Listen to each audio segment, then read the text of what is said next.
todos, yo soy la doctora Ivette Noriega y soy la creadora de la página de Instagram InTranslate. Soy traductora certificada y decidí crear este canal para apoyar a todas las personas hispanohablantes que están pasando por diferentes procesos migratorios. En este episodio estaremos hablando del formulario I-129F. Si no has visto el primer video, el episodio primero, te recomiendo que lo veas ya que tiene más información de la visa K1 donde este formulario está vinculado.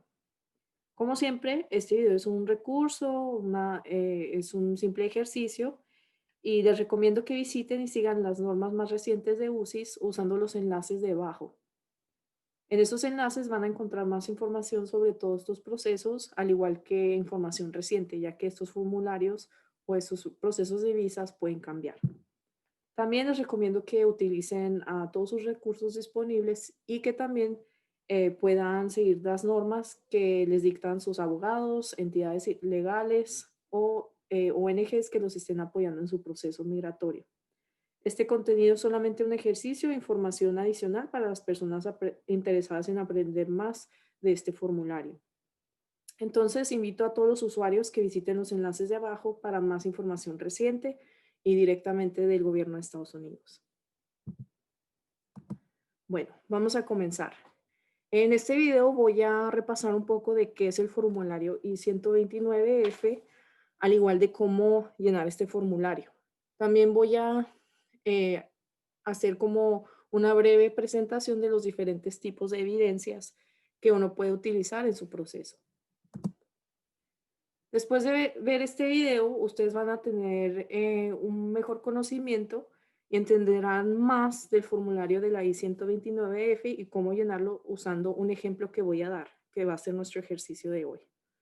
También van a poder identificar diferentes evidencias que van a usar de sustento para su petición en sí y que van a ser de alta calidad, donde van a poder demostrar todo lo que ustedes van a poner en su petición.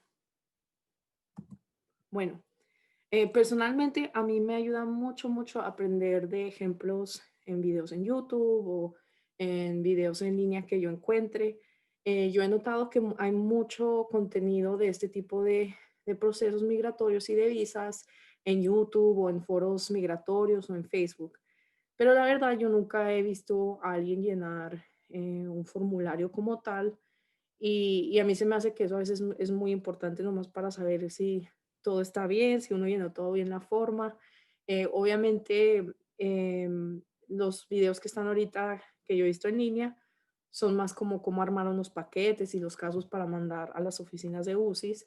Pero en este video voy en realidad hacer un ejercicio o un ejemplo de cómo lo llenaría una persona. Obviamente va a ser en español.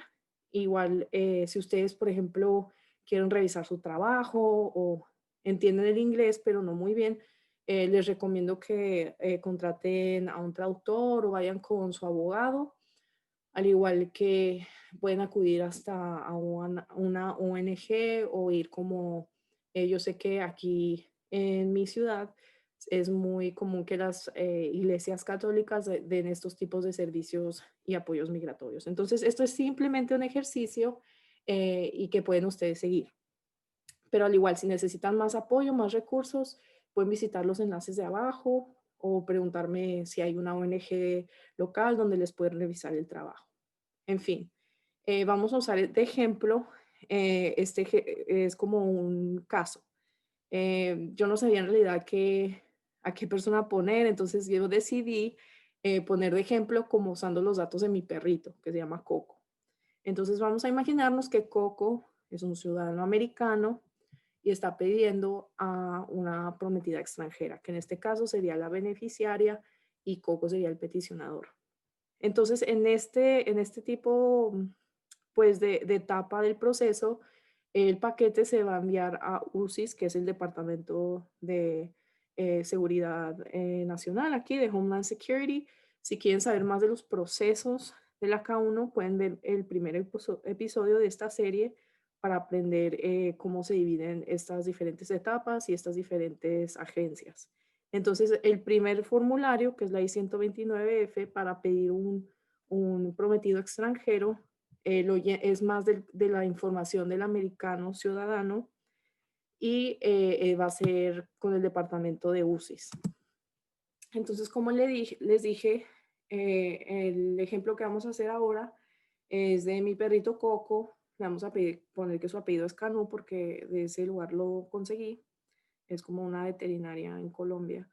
Y vamos a imaginarnos que es un peticionador que es naturalizado americano. Vamos a imaginarnos que yo lo pedí y que es divorciado. Entonces, le puse ese dato porque yo sé que a veces es común que la gente o sea soltera o sea divorciada, entonces lo voy a hacer un poquito más complicado para las personas que tienen ese proceso.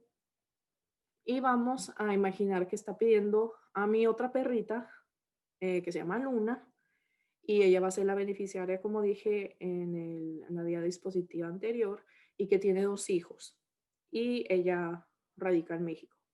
Listo, entonces vamos a empezar con el ejemplo. Voy a cambiar de pantallas y este formulario voy a dejar el enlace abajo donde uno lo puede descargar. Y yo les recomiendo siempre que antes de empezar el formulario revisen esta parte, aquí sí la pueden ver, donde dice cuándo se expira este formulario. Hay personas que a veces descargan el formulario y bueno, duran mucho tiempo llenándolo, a veces no empiezan y no lo terminan, o a veces, no sé, no empiezan y lo guardan, pero están recopilando datos o no están seguros de cómo seguir el proceso y se quedan en el computador y cuando lo vuelven a abrir, pues lo imprimen y lo firman, pero no se fijan en esta parte si ya se expiró. Entonces, por eso yo les recomiendo que nunca descarguen ningún formulario de inmigración a que no sea de los enlaces del gobierno de Estados Unidos. Entonces, bueno, esto se puede descargar y se abre en un programa como Adobe y de ahí se puede llenar. Bueno, en esta primera parte eh, lo podemos ignorar. Otra cosita antes de empezar, yo no voy a traducir todo literalmente. Si ustedes tienen dificultad en entender el inglés o no saben muy bien, yo les recomiendo que vayan con un traductor o con su abogado para que puedan llenar el formulario. Igual si van a mi página de Instagram, yo también ayudo a llenar estos formularios por $25. Esa es mi tarifa actual y casi siempre lo lleno con la persona pues traduciéndole cada pregunta por pregunta. Ahora yo nomás voy a hablar en general de cada sección para que ustedes tengan una idea de cómo se llenan esto y si quieren revisar su trabajo o si quieren revisar el trabajo de su preparador o del paralegal que les ayudó o del abogado, pues aquí pueden meterse a este video y revisar. Pero bueno, vamos a empezar. Sabemos que este formulario primero se va a enfocar a el peticionador americano. En este caso es Coco, él es naturalizado americano, este es divorciado y va a pedir a su prometida en México que tiene 2 hijos. Como Coco es naturalizado, sabemos que él entró a Estados Unidos como con una visa inmigrante. Entonces, cuando uno entra con una visa inmigrante a Estados Unidos le asigna un número de extranjero de registración, que es el primer número que yo llené aquí. A veces la gente pues no lo llena y es naturalizado y no le pasa nada. Pero pues a mí me gusta poner todo completo ya que Coco sí tiene uno. Entonces ahí nomás lo llené. Este, la segunda parte, eso es para gente que han creado una cuenta de UCIS. En la K1 no se necesita hacer esa cuenta actualmente en esta fecha. Entonces yo nomás lo dejé en blanco. Y en la tercera pregunta preguntan por el número de seguro social, que vamos a imaginarnos que son todos esos 5, el número de seguro social de Coco. En la siguiente parte, en esta sección, pregunta qué tipo de visa uno está pidiendo para el beneficiario. En este caso vamos a seleccionar la K1. La K3 se usaba antes mucho, ahora ya no. La gente nomás llena la I-130 y aplica para la visa CR1, que es la de esposos que tienen menos de 2 años casados. Pero igual el formulario de la I-129F, yo no sé por qué sigue teniendo esa casilla, pero la tiene. Y la número 5 habla de la visa K3, que nosotros como no la estamos ocupando en este ejemplo, pues nomás saltamos esa pregunta. En la siguiente sección pregunta por el nombre completo del americano peticionador. Vamos a imaginarnos que se llama Coco, el apellido es Canú. Si tiene otro segundo apellido, ahí también se pone. Si tiene un segundo nombre, se pone ahí en la parte 6C.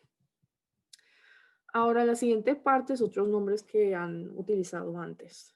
Esto puede ser comúnmente, por ejemplo, si una persona tenía un apellido soltero, se casó, se cambió el apellido del esposo y luego vamos a imaginarnos que se divorció y no se cambió de nuevo al apellido de soltera, ahí es en donde pondrían el apellido de soltero o soltera. Pero pues en este caso, Coco siempre ha sido Coco Canú y nomás vamos a poner que no aplica a esta situación. Entonces, yo siempre pongo NNA en todos los espacios del formulario para que vean que yo sí vi la pregunta, nomás que pues la salté porque no aplica.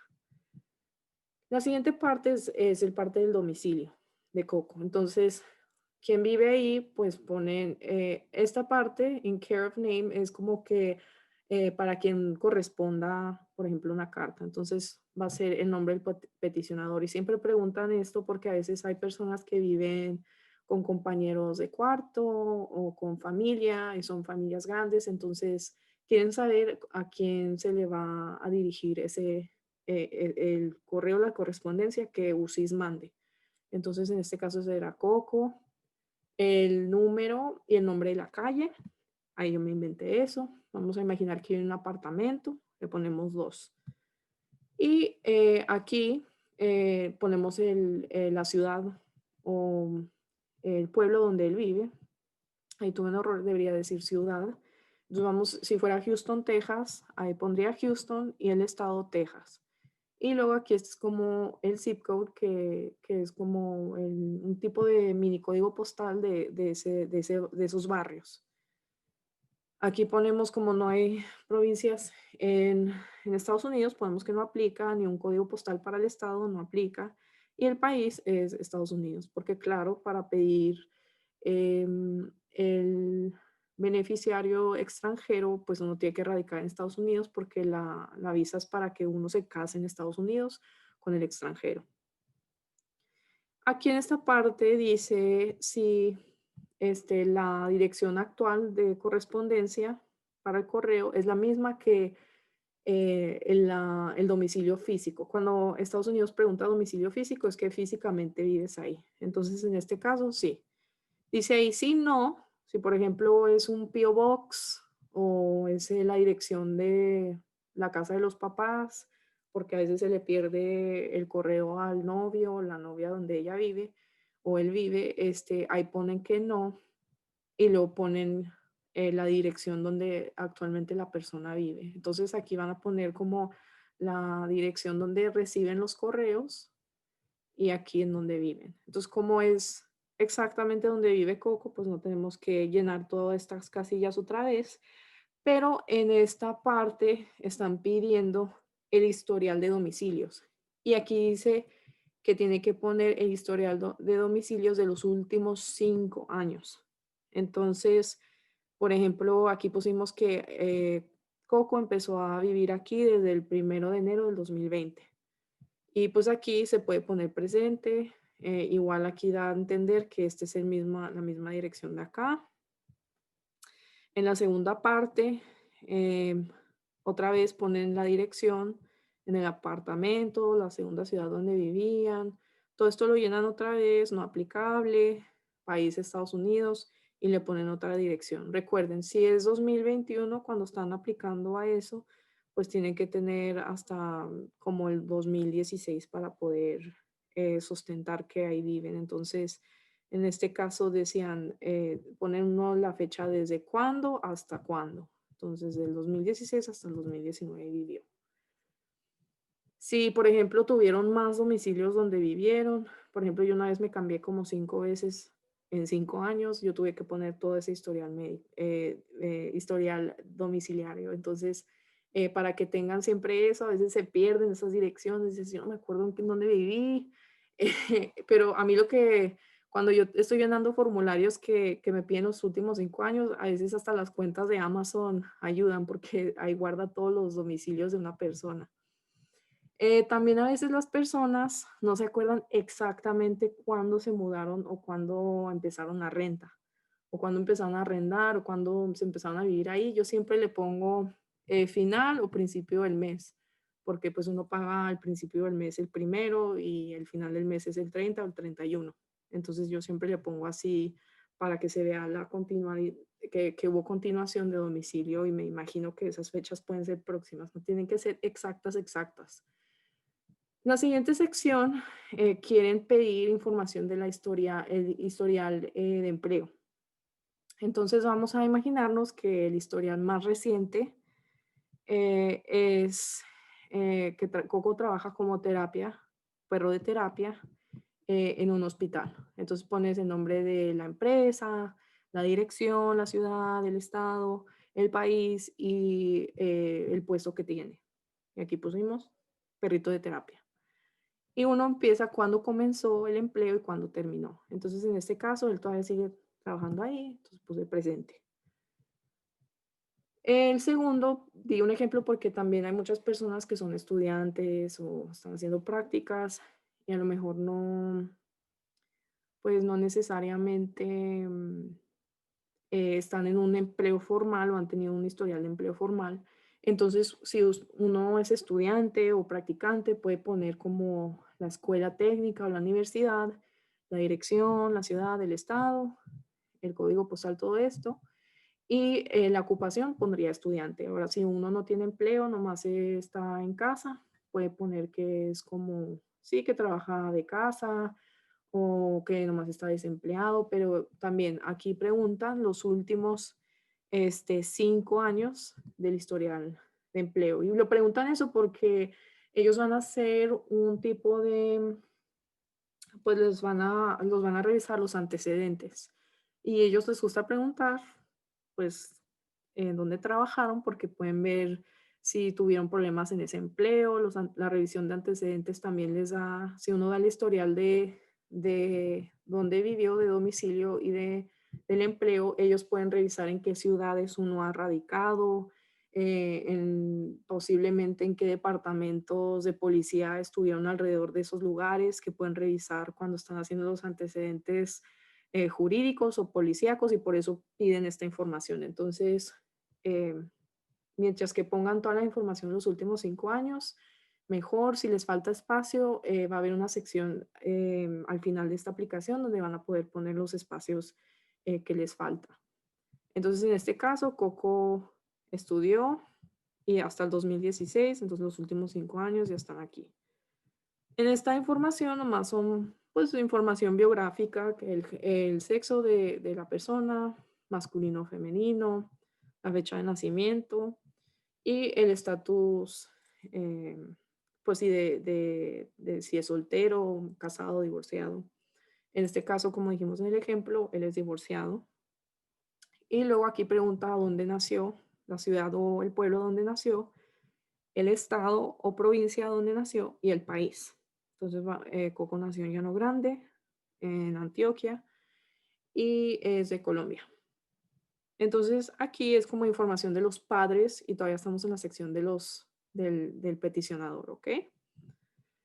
En este caso me puse yo, imaginamos que me pido Canú, como la veterinaria donde él estaba, que yo soy perrita, nací en el 2014 y femenino, nací en Estados Unidos, que la ciudad donde yo nací, ahí pongo la ciudad, y no, es de residencia, perdón, donde vivo actualmente, entonces vamos a decir que ahorita pues sí vivo en una ciudad y que estoy radicando en el país como residente en Estados Unidos. Entonces yo aquí puse USA, pero pueden poner United States, USA, United States of America, bueno, cualquier que se la hace más fácil.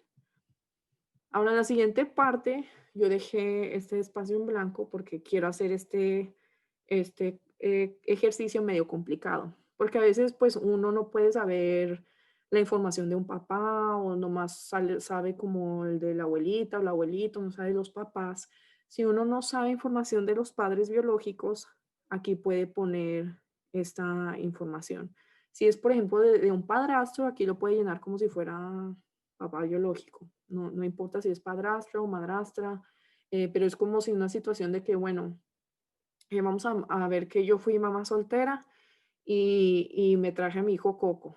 Pues yo no sé quién es el papá o el papá nunca apareció, no quiso ser parte de la vida de Coco. Entonces nomás ahí le ponen unknown, que es desconocido. Y aquí lo puse en todas las partes. Aquí yo no lo puse porque aquí piden, se esperan números. Entonces, pues ellos ya saben los de el oficial que va a revisar este caso, va a ver esto y va a saber, ah, bueno, esta persona no tuvo un segundo padre o madre o madrastro o padrastro, lo que sea. Aquí le preguntan a Coco si previamente estuvo casado. Entonces, si es divorciado, va a poner sí.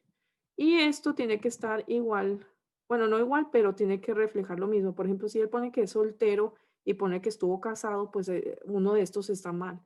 Entonces, si es divorciado, ok, tiene sentido que ha estado casado antes. Entonces, selecciona sí. Y aquí vamos a proveer información de la pareja previa de Coco. Entonces, por ejemplo, Coco tuvo una amiguita, una perrita que se llamaba Daisy. Yo no sé dónde nació, pero yo le puse que de apellido Petco, que es una compañía aquí de donde venden cosas de perros. Entonces, Daisy Petco no tiene medio nombre. Y aquí nomás preguntan la fecha donde el matrimonio terminó. ¿Cuál sería la fecha que legalmente terminó? O sea, la fecha de la acta de divorcio. Entonces, no la fecha que se separaron, no la fecha de que empezó un divorcio y no se concluyó hasta que el juez, es la fecha que legalmente terminó y casi siempre es decretada por un juez.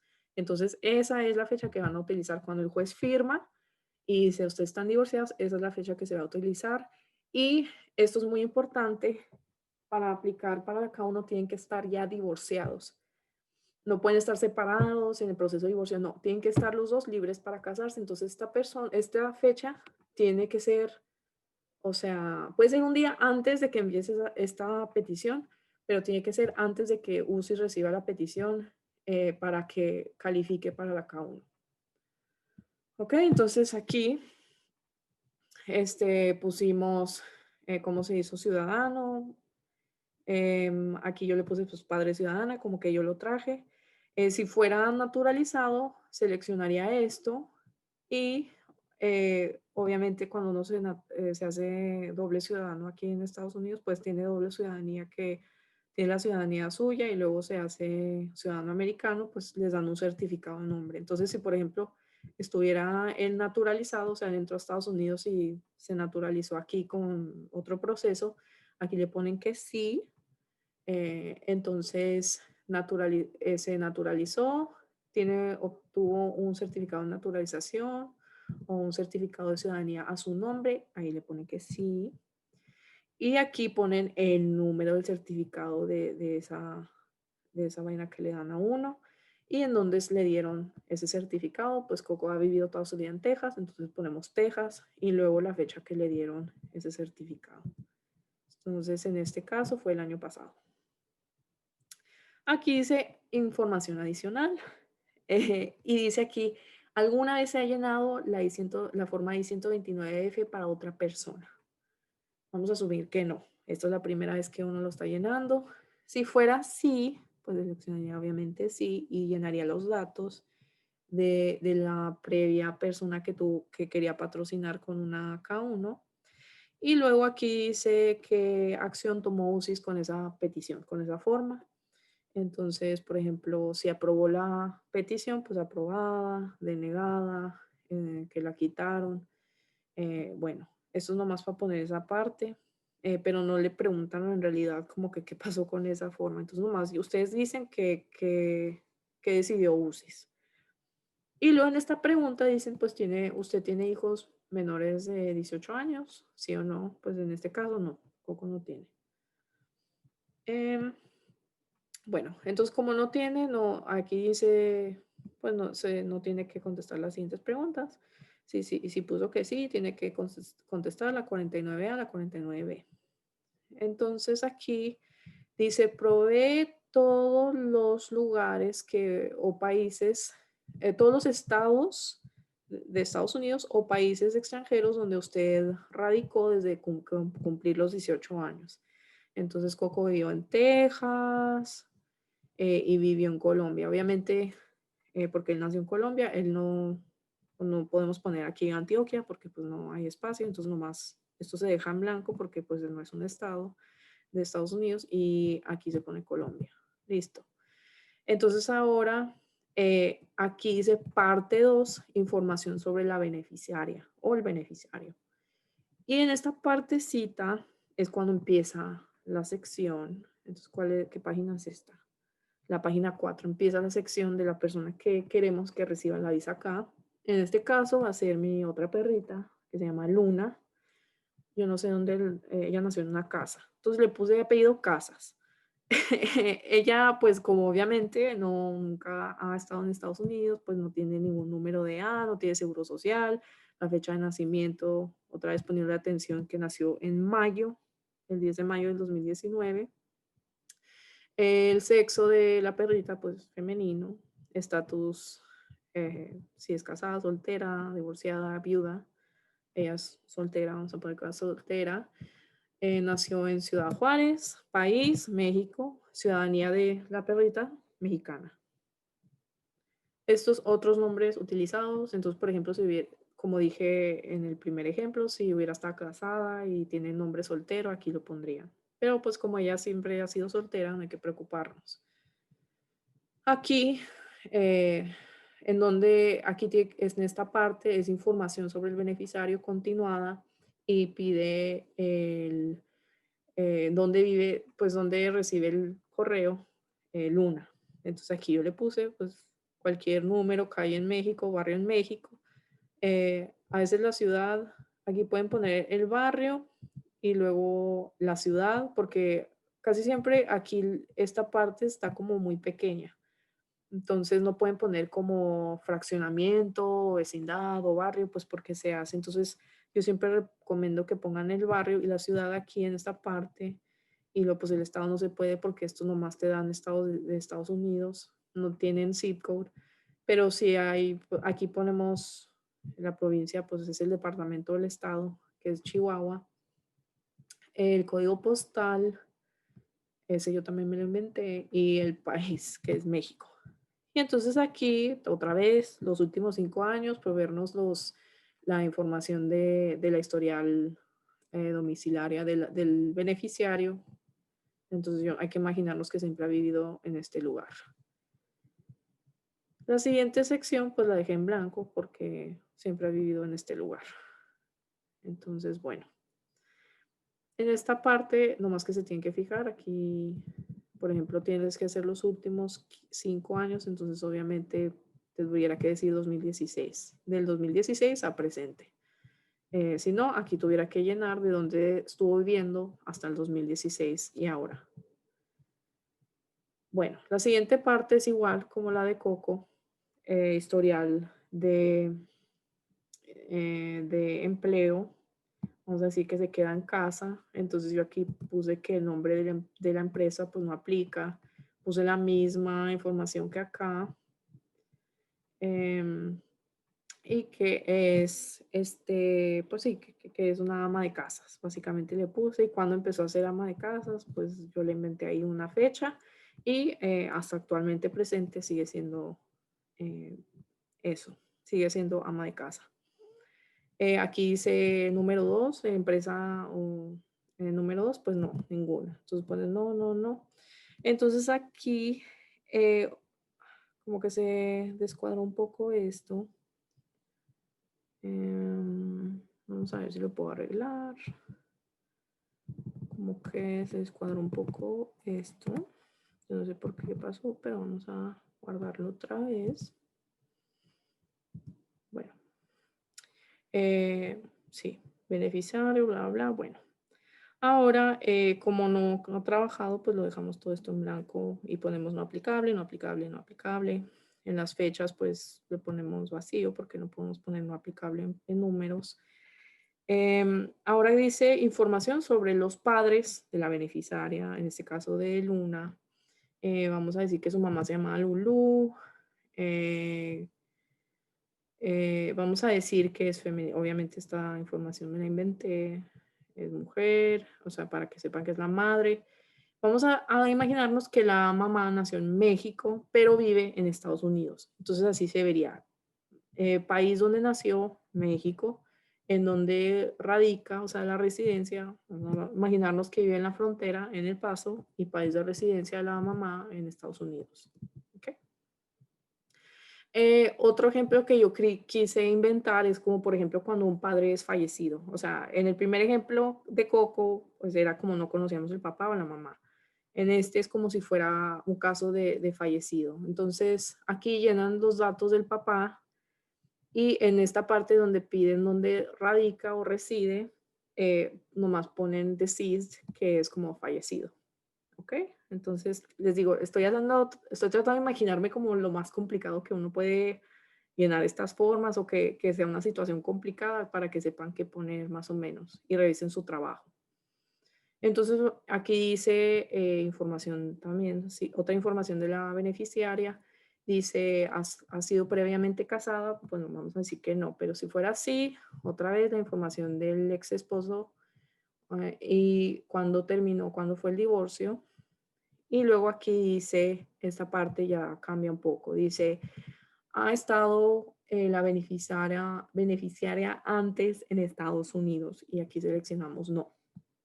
Si, por ejemplo, Luna tuviera una visa de turismo, ahí selecciona sí. Entonces ahí dice, si tu beneficiaria está ahorita en Estados Unidos, complete esta sección. Entonces aquí pregunta cómo entró. Aquí, esto es como un formulario I-94 que pueden sacar del internet. Nomás buscan I-94 Record. Y es como una página de CBP, que es Customs and Border Patrol, y pueden sacar el número, el localizador con el número de cuando entró. Aquí dice la fecha que llegó y luego la fecha que se expira, la I-94. Entonces, esta información preguntan por número de pasaporte, número de documento de viaje, quién emitió ese pasaporte, o sea, qué país y la expiración o fecha de pasaporte. Entonces, como Luna nunca ha entrado a Estados Unidos, no tenemos que llenar esta parte. Pero, por ejemplo, si vamos a imaginar que Luna sí tiene pasaporte, pues tampoco no tenemos que poner esa información ahí porque esa información nunca ha entrado en el sistema de Estados Unidos, porque nunca ha venido acá. Entonces, es posible, es totalmente posible que uno puede aplicar y enviar el I-129F sin su beneficiario teniendo pasaporte, porque creo que eso a veces confunde a unas personas, piensan que el prometido extranjero ya tiene que tener pasaporte y que tienen que tener información de ese pasaporte para ponerlo en el formulario o mandar copias de ese pasaporte y en realidad no. O sea, al menos que ya entró a Estados Unidos y en ese caso, pues sí, ya tienen pasaporte. En la 39 preguntan si este beneficiario tiene hijos. Entonces dijimos que sí, que tiene dos. Vamos a poner que sí. Vamos a imaginar que se llama Winter. Eh, el apellido, pues yo le puse Canu, pero pues técnicamente este no es bebé de Coco. No sé por qué. Se me durmió, puse Canu. Y no tiene nombre medio. Puedes dejarlo en vacío. Yo siempre pongo NA. Yo he visto otras personas que ponen None, o sea, de Nan. Pero también he visto que una persona una vez yo vi que se quejó porque creo que de segundo nombre le pusieron none, o sea que es ninguno en inglés y yo dije no, todo lo voy a poner NA. Aquí lo pueden dejar vacío o NA. En dónde nació, en México, la fecha de nacimiento y lo dice em, eh, hijo reside con el o radica con el beneficiario, entonces sí, Winter vive con Luna. Y luego aquí dice si el niño o la niña no radica con el beneficiario, provee la residencia física del hijo o la hija. Entonces a veces, por ejemplo, también puede que estuvo casada antes y el niño ya no vive con ella, vive con el papá y el papá a lo mejor también está en Estados Unidos o está en otro país, pues ahí ponen esa información. La siguiente es la sección pregunta por el domicilio en Estados Unidos donde tiene la intención Luna de vivir. Entonces va a vivir con Coco y por eso esta información es igual que la de Coco. Y luego aquí dice el domicilio físico donde radica Luna y básicamente puse la misma dirección que puse era, de donde vivía actualmente. Y luego aquí dice que pongas la dirección en el alfabeto nativo de eso. Entonces, esto es más como para la sección de personas que, por ejemplo, viven en China o Taiwán, no usan alfabeto y usan símbolos en India, en Nepal. Entonces, aquí se pone eso usando el alfabeto nativo o local. Entonces, pues como es alfabeto normal que se usa en Estados Unidos, pues lo puse otra vez. Entonces aquí preguntan si el prometido está relacionado a Coco. Pues no, o sea, no son primos ni nada. Obviamente si fueran de una, por ejemplo, secta religiosa, o por ejemplo una tribu, algo cultural, un tipo de religión que se tiene que casar entre familiares o familiares lejanos, pues ahí ponen sí. Y lo aquí pregunta proveer la naturaleza y el grado de relación, por ejemplo, si es eh, tercer primo o un tío materno. Entonces obviamente le puse no aplica. Y aquí, este es uno de los requisitos para aplicar a cada uno. Dice, tú y tu prometida se han visto en persona durante los 2 últimos años inmediatamente antes de mandar esta petición. Entonces aquí tienes que seleccionar que sí, porque para aplicar a cada uno se tienen que haber visto tan siquiera una vez físicamente en los últimos 2 años. Entonces, uy, aquí otra vez se descuadró esto. Yo no sé qué pasó aquí, pero como que se movió una casilla cuando yo la estaba llenando, pero vamos a ver si la puedo. Ups. Si puedo borrar esta partecita porque yo no sé por qué creo que yo una vez estaba tratando de llenar una parte y no podía. Pero por eso me gusta Adobe porque aquí se puede actualizar y se puede corregir cosas que pasen así. Entonces en esta parte dice, si tú respondiste sí, nos tienes que proveer las circunstancias de cómo te diste en persona y pegar o adjuntar evidencia que demuestre que se vieron, que estaban en presencia física durante los últimos 2 años. Entonces, hay situaciones donde UCIS no se apega a esta regla. ¿Cuál es esta? Hay ciertas condiciones que lo absolven a uno a que no tengan que verse en persona y es, por ejemplo, por razones religiosas. Hay ciertas culturas que, por ejemplo, no sé, no se pueden ver en persona antes de casarse porque así es como la tradición de ellos. O, por ejemplo, yo he visto personas que en Estados Unidos que los peticionadores tienen una discapacidad em, física o de salud, donde no pueden ellos verse con el prometido o la prometida. Y vamos a ver que en ese lapso de tiempo, la prometida o el prometido aplicó para una visa de turismo y se la negaron. Entonces, no tienen ninguna como capacidad de poder verse antes. Entonces ahí pues es cuando explicarían eso. Pero como ellos sí se han visto en los 2 últimos años, aquí puse que se conocieron en un restaurante, se vieron y se han visto en los últimos 4, se han visto al menos 4 veces desde que se comprometieron en tal fecha. También hay unas personas que adjuntan pues como una historia de cómo se conocieron y cómo es la relación, que no les cae en esta cajita y tienen que hacerlo un poquito más diferente. Aquí preguntan si se conocieron por un servicio de IMB. IMB es, por ejemplo, una compañía que uno aplica para que conozca a su futura esposa. En este caso, pues no, se conocieron así nomás.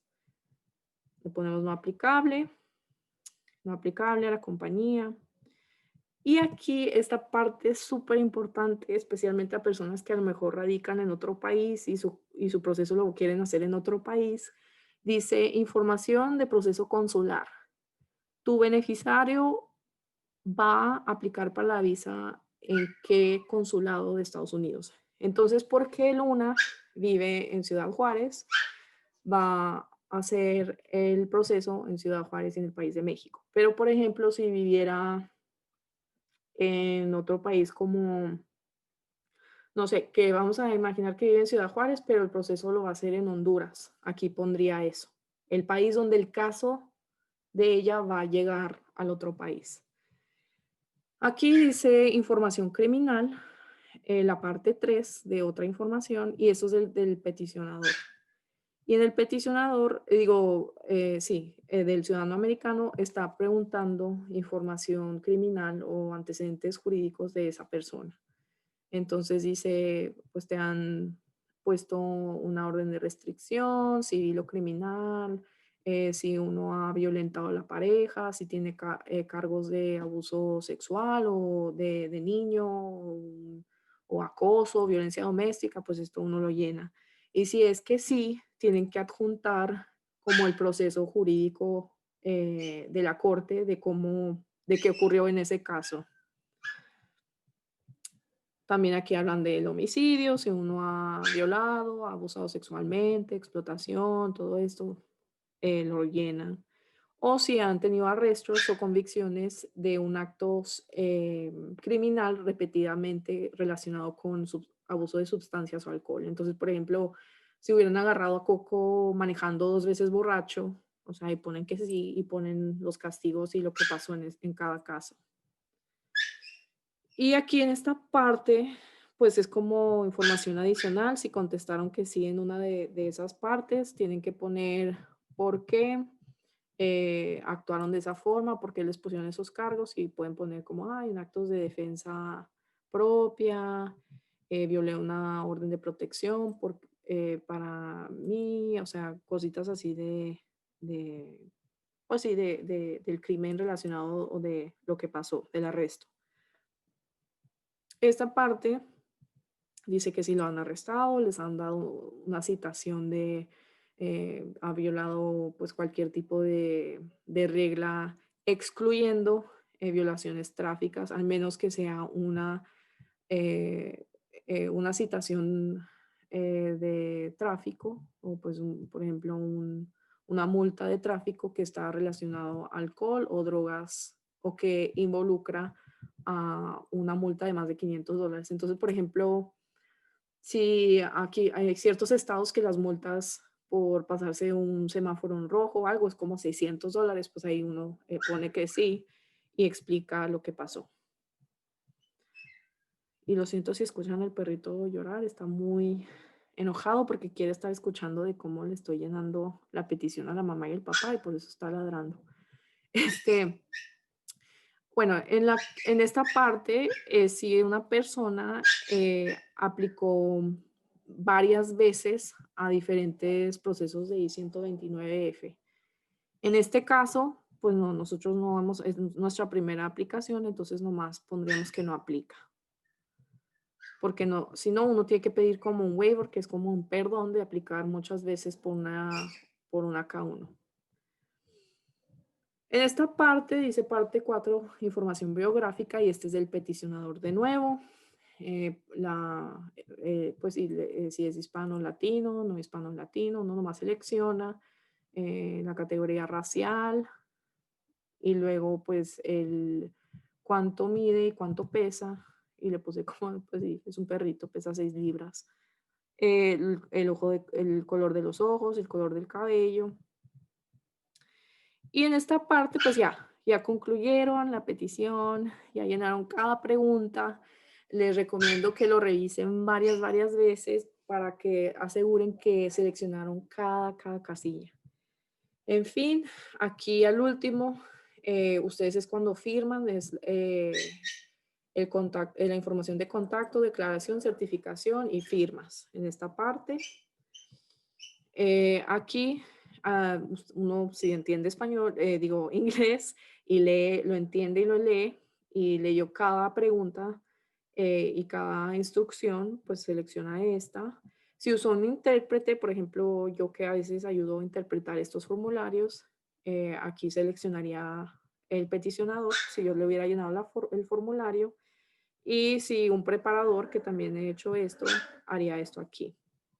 Entonces, aquí se pone la información de contacto del peticionador, el correo electrónico y la declaración y certificación. Nomás significa que él o Coco jura y certifica que todo lo que puso en esta sección fue verdad y completamente la verdad y es como un juramento.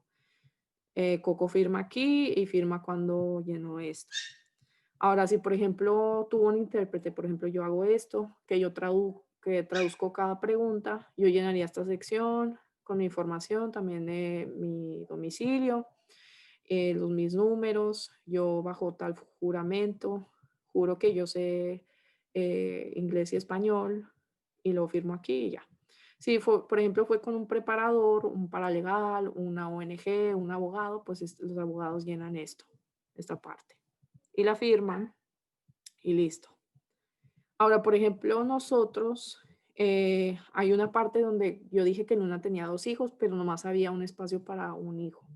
Entonces yo en esta parte 8 adicional pongo la información de Coco, el apellido, y luego aquí, por ejemplo, el número, el lane number, aquí pues sería el 1, 2, 3, 4, 5, 6, 7, 8, 9, que puse al principio de la primera hoja. Llena esta parte y luego aquí empieza a agregar la información que faltó.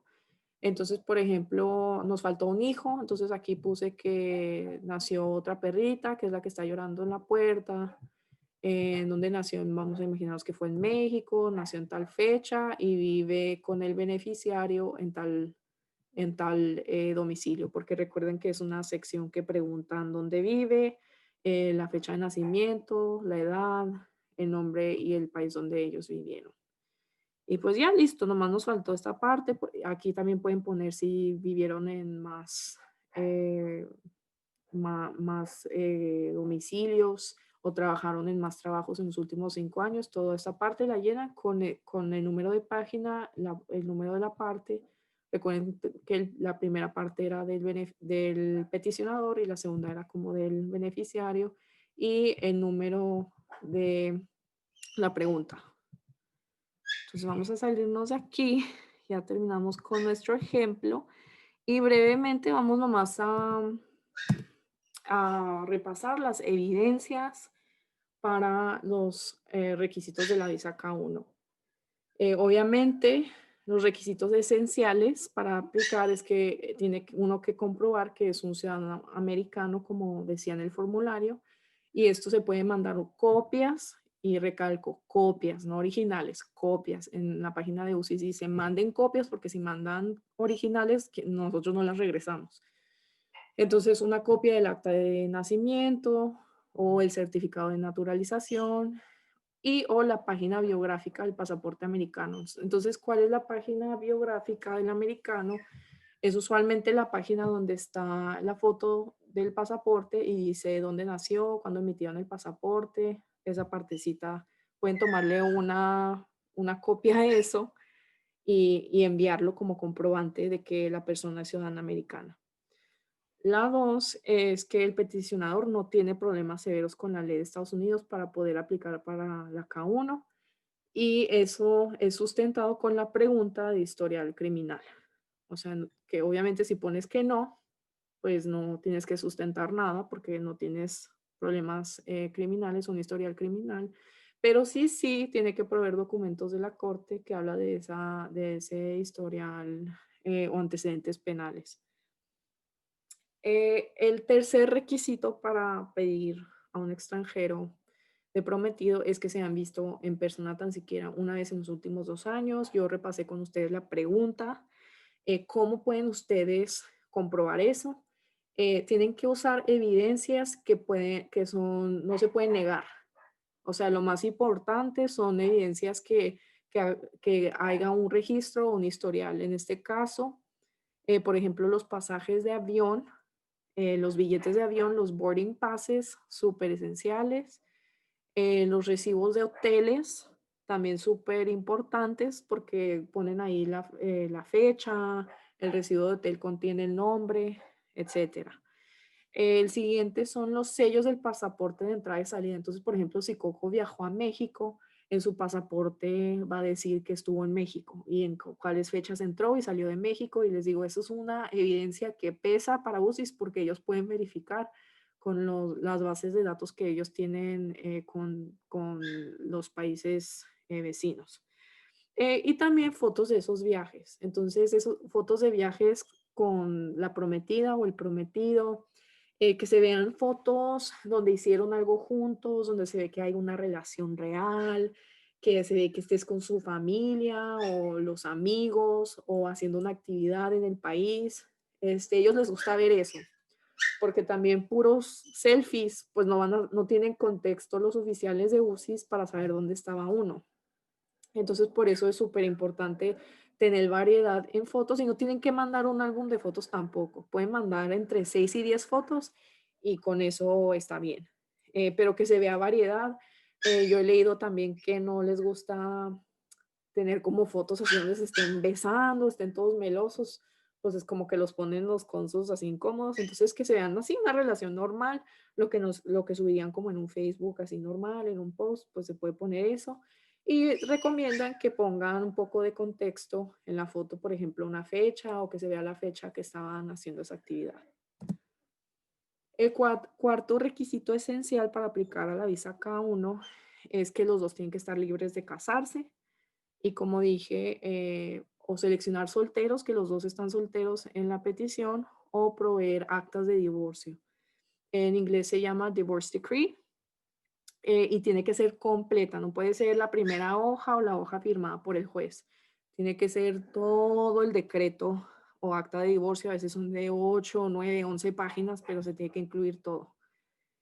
Si la acta de divorcio, por ejemplo, en este caso, si Luna, la perrita que vivía en México, estaba divorciada en México, obviamente el acta de divorcio está en español, se tiene que traducir en inglés, porque UCIS, todo lo que se envía a UCIS tiene que estar traducido en inglés, porque no garantiza que el oficial que esté revisando la petición sepa español. Entonces tiene que estar traducida en inglés. Y si ustedes, por ejemplo, necesitan una traducción, pueden ir a mi Instagram, que yo también hago traducciones para UCIS. El quinto requisito para poder aplicar para la visa K1 es que los dos tienen que tener la intención de casarse dentro de los primeros 90 días cuando el prometido o la prometida ingrese a Estados Unidos. Entonces esto también es súper, súper importante. Cada uno tener la carta diciendo yo, fulanito de tal, que estoy libre de casarme con fulanito de tal de Estados Unidos. Juro casarme entre los primeros 90 días cuando ingrese a Estados Unidos como estipulado en las condiciones de la visa K1. Algo así está perfectamente aceptable. Yo recomiendo que, pues obviamente tiene que estar en inglés, pero el beneficiario, su carta se tenga una sección en español y en inglés, porque a veces el cónsul ve que las dos cartas están en inglés, pero él no sabe si la persona que es el prometido o la prometida sepa que firmó eso. O sea, porque tú le puedes decir, ay, amor, fírmame tal documento. Y lo firma, pero está en inglés, uno no sabe qué está firmando. Entonces ellos quieren que si tú, ellos no pueden asumir que tú sabes, si eres el extranjero, que tú sabes inglés, perdón. Entonces tienes que tener las dos secciones en español y una abajito en inglés y firmar si eres el extranjero o en cualquier idioma que hable la persona. Las firmas no tienen que estar así originales, pueden ser escaneadas y enviadas por correo electrónico y que el peticionador las imprima en Estados Unidos y la adjunte en el paquete. Yo recomiendo una carta para cada uno, una carta del beneficiario, una carta del peticionador, como dije, puede ser sencilla y nomás un juramento así de explicando eso. El sexto requisito para calificar a la visa K1 es que el peticionador y el beneficiario tienen que tener una relación de buena fe. Entonces, ¿cómo le compruebas al oficial de UCIS que tienes una relación de buena fe? Obviamente ellos van a ver cómo se conocieron, las circunstancias de cómo se conocieron. Es la cajita que yo les dije que pueden a cada uno escribir una historia de cómo se conocieron. Si ustedes se han mandado giros, remesas, recibos de ayuda financiera, que a lo mejor, no sé, Coco le manda a Luna en México, poner eso porque es como que ya hay un enlace, interlace económico donde uno ya está apoyando el otro.